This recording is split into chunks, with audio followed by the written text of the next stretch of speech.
ஓநாயின் நிழல். இந்த கதை போல தான் சில பிரபலங்கள் வாழ்ந்திருக்காங்க. ஒரு ஊரில் ஏழை இளைஞன் ஒருத்தன் வாழ்ந்துட்டு வந்தான். அவனுக்கு லாட்ரியில் பணம் கிடைச்சிச்சு.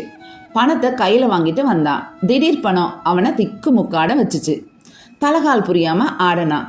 யாரையும் மதிக்கலை, அவமானப்படுத்தினான். தான் தான் பெரியவன் அப்படிங்கிற அகந்தையில் திரிஞ்சான்.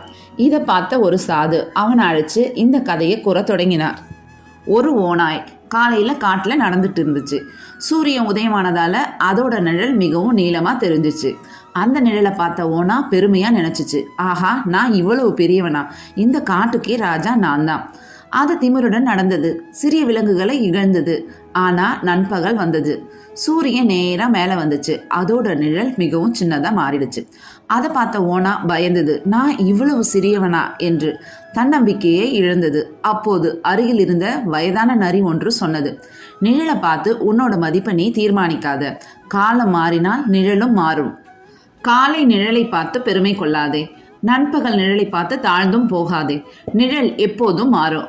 ஆனால் உண்மையான வலிமை உன்னோட உள்ளத்தில் இருக்கணும் அப்படின்னு சொல்லிச்சு அந்த நரி. இந்த உலகத்தில் சில பிரபலங்களும் இந்த ஓநாய் போல தான் இருந்தாங்க. மைக் டைசன் ஒரு காலத்தில் உலகமே பயந்த மனிதர். ஜானி டெப் ஒரு காலத்தில் உலகமே கொண்டாடிய நட்சத்திரம். விஜய் மல்யா ஒரு காலத்தில் ஆடம்பரத்தின் ராஜா. கெனி வெஸ்ட் ஒரு காலத்தில் உலகம் முழுக்க பேசப்பட்ட மனுஷர். ஒரு நேரத்தில் இவங்களோட நிழல் மிக பெருசாக இருந்துச்சு. உலகமே இவங்களை பார்த்து கொண்டாடுச்சு. ஆனால் ஒரு நாள் அந்த நிழல் சுருங்குச்சு. அப்போ தான் கைத்தட்டிய கூட்டம் எவ்வளவு சீக்கிரம் அமைதியாயிடும்னு அவங்க புரிஞ்சுக்கிட்டாங்க.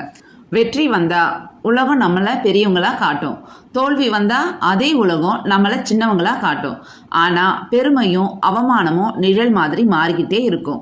அதனால் வெற்றி வந்தால் பணிவுடன் இரு, தோல்வி வந்தால் உன்னை இழந்துடாத அப்படின்னு சொன்னார் அந்த சாது.